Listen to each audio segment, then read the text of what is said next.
Bonjour à tous. Voici un des pas qui nous a menés, mon mari et moi, vers cette identité fils d'Adam. Dans la famille, nous avons un leitmotiv qui ponctue presque toutes nos discussions sérieuses.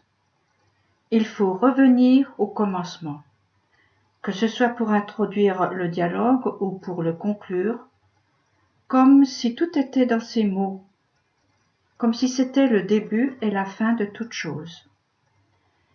Ils introduisaient et résumaient toutes nos réflexions. Le titre d'un livre à la mode est intéressant. Tais-toi quand tu parles. T étant écrit T'-ES. Tu et toi quand tu parles. Et phonétiquement, on entend écoute ce que tu dis. Le titre est intéressant, bien que le contenu du livre soit un peu léger. Il nous rend attentifs pourtant au fait que nos mots de tous les jours, souvent dits sans y penser, sont porteurs de tout ce de beaucoup plus que ce qu'ils veulent dire. Ce n'était pas un scoop pour nous, mais cela ne l'est pas non plus pour vous certainement. Mais tout de même, comme M. Jourdain faisait de la prose sans le savoir, nous donnons les réponses aux questions que nous nous posons.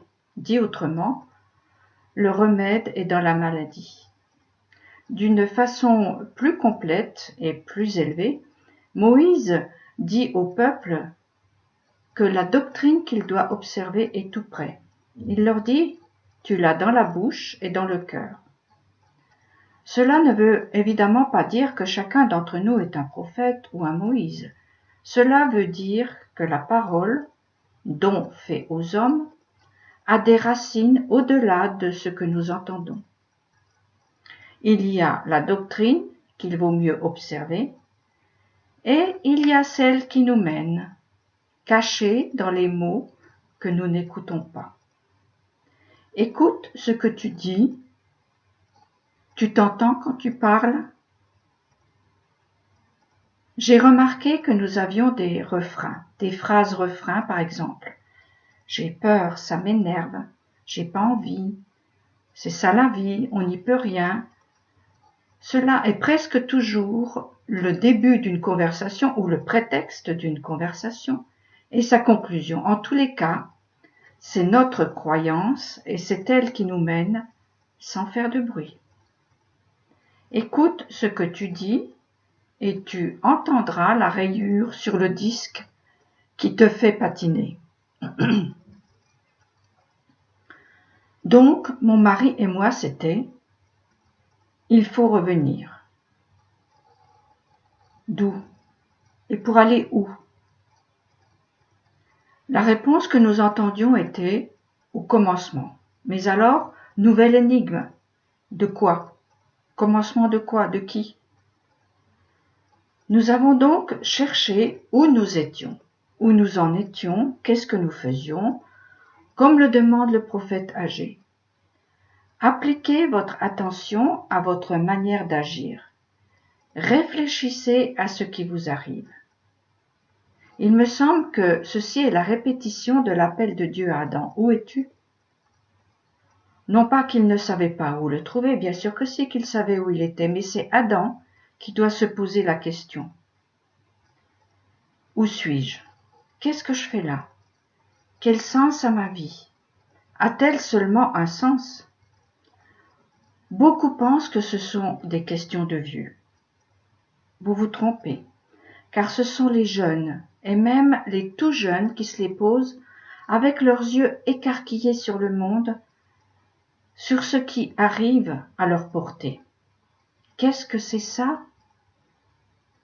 L'entourage leur répond, ou bien eux-mêmes se font leur propre interprétation, mais des interprétations d'enfants. Réponse qu'ils prennent pour argent comptant, ou comme parole d'évangile. Et puis, un jour béni, un événement, heureux ou malheureux, va les dérouter, et les pourquoi, les comment, qu'est-ce que c'est ça reviennent. Mais dès qu'on se pose cette question, le pied est mis à l'étrier. Seulement si la question ne s'épuise pas sur « c'est pas moi, c'est le hasard » et les phrases refrains reviennent clore le sujet. Reviens vers toi. Regarde où tu es. Es-tu d'accord?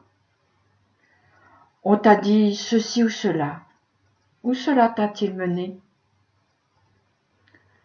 Peut-être faut-il sortir de là. Revenir vers celui qui parle derrière l'événement déroutant. Écouter nos refrains nous a donc donné une piste. En la suivant, il nous a été possible de trouver ce qui se cachait et ce qui nous faisait peur. Cela nous menait à notre insu. Celle qu'il a fallu débusquer, c'est la peur. C'est une très mauvaise conseillère. Elle nous empêche d'entendre le doux murmure de l'Éternel. Il faut sortir de la caverne de la peur. À Élie, le grand prophète, il a été demandé « Qu'est-ce que tu fais là ?» Réponse « Je suis caché, j'ai peur. » À Adam, « Où es-tu » Je me cache, j'ai peur. La peur, nous la disons dans nos mots, dans notre façon d'agir, de penser. La débusquer est le premier pas vers la liberté et nous donne la possibilité de recommencer en sortant de sa sidération. Donc, un jour, à force de répéter, il faut revenir au commencement, nous avons entendu ce que nous disions. Et nous nous sommes rendus compte que la chose était devenue la motivation de nos actions. Nous avons cherché le sens de ce que nous répétions comme des moulins à paroles.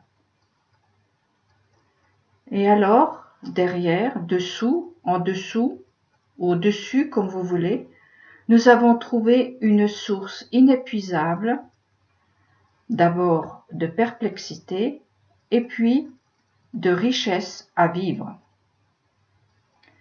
Je vais oser une comparaison car j'en ai pas d'autre. Pendant des millénaires, des Juifs ont répété, pas toujours avec conviction, mais ils l'ont quand même répété, l'an prochain à Jérusalem. Ce désir a chargé la terre d'une force d'attraction. De terre promise, elle est devenue terre possédée par des mots qui ont fait passer la promesse à la réalité. Les mots sont devenus terre, ils sont devenus objets visibles, palpables. Ils sont devenus des événements. Au commencement, ce ne sont que des mots, fruits d'un désir de vie et bien dommage de mort également. Ils finissent par devenir une réalité devant laquelle nous nous demandons « Mais qu'est-ce que c'est ? Qu'est-ce qui arrive ?» C'est alors le moment de se rendre compte de la route que nous suivons. Nous sommes perplexes devant ce qui est devant nous. Mais comme les pionniers qui ont trouvé la terre promise où normalement devrait couler le lait et le miel, en fait, elle est couverte de marécages insalubres et même de maladies mortelles, nous nous posons la question, qu'est-ce qui arrive? On ne comprend plus, on est désorienté, dérouté, voire triste.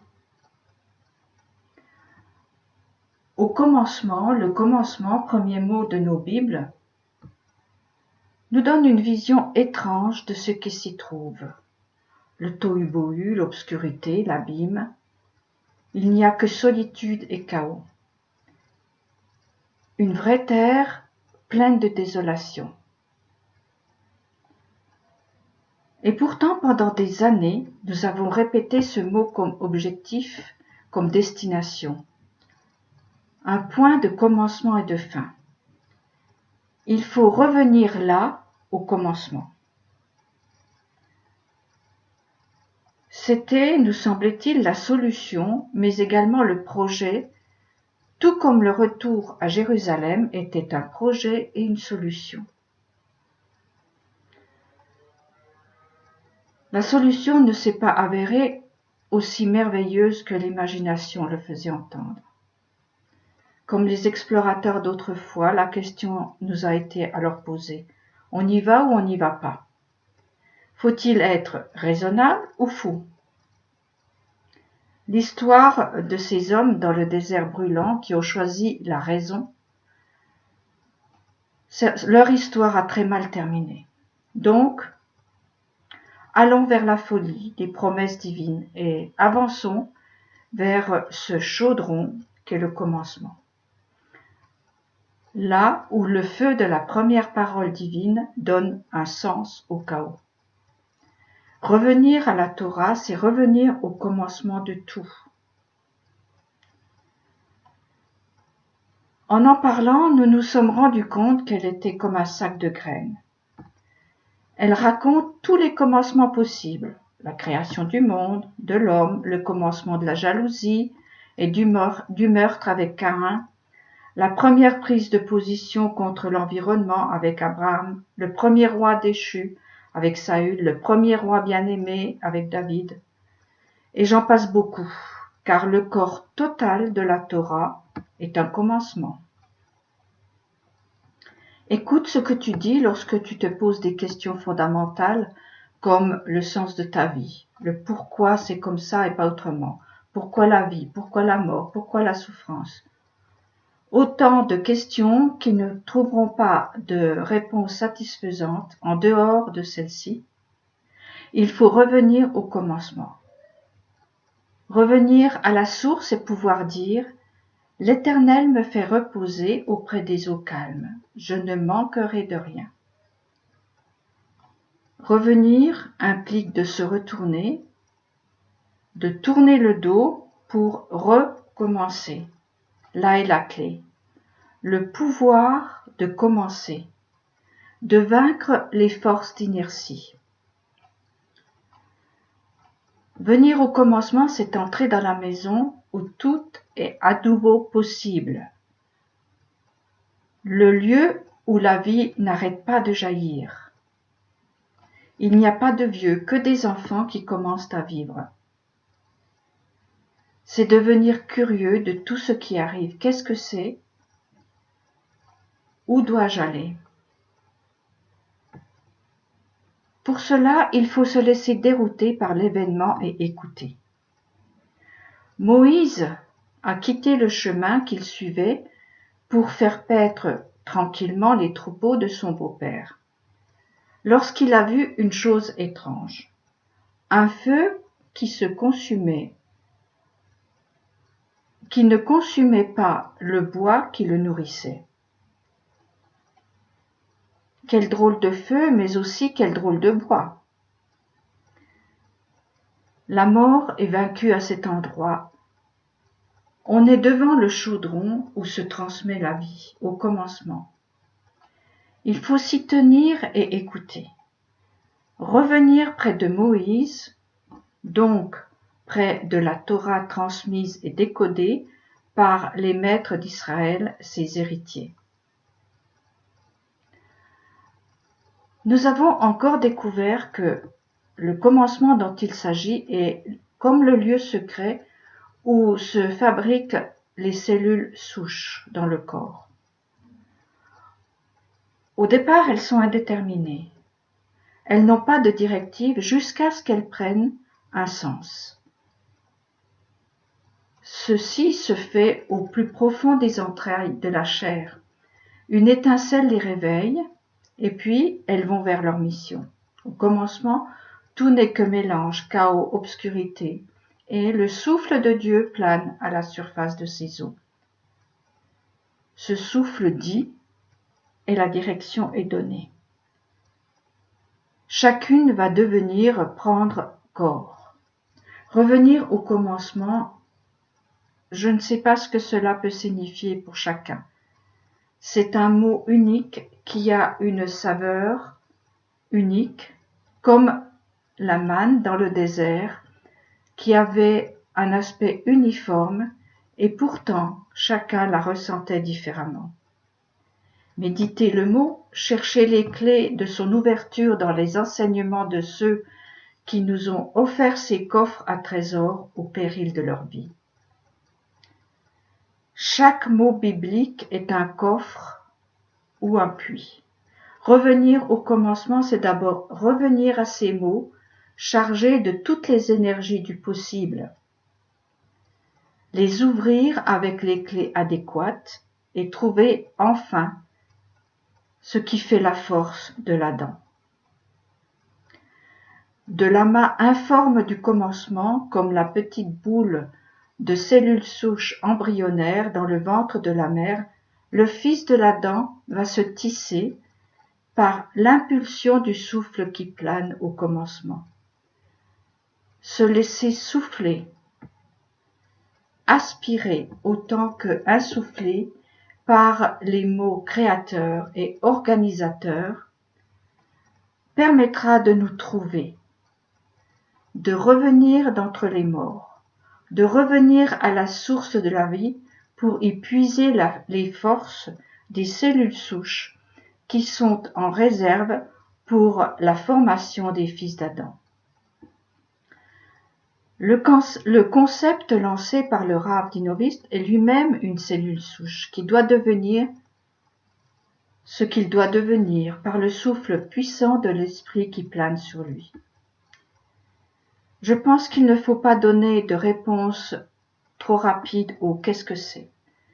Ne pas y amener un feu étranger. Ce serait alors comme écrire le destin de l'enfant à naître, comme certains parents possessifs le font pour leurs enfants. Pas de peur, pas de laxisme, patience et courage. Écoutez ce qui se dit dans le buisson ardent du commencement.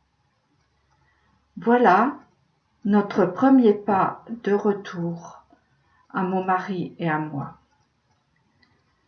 Je vous dis au revoir et à bientôt.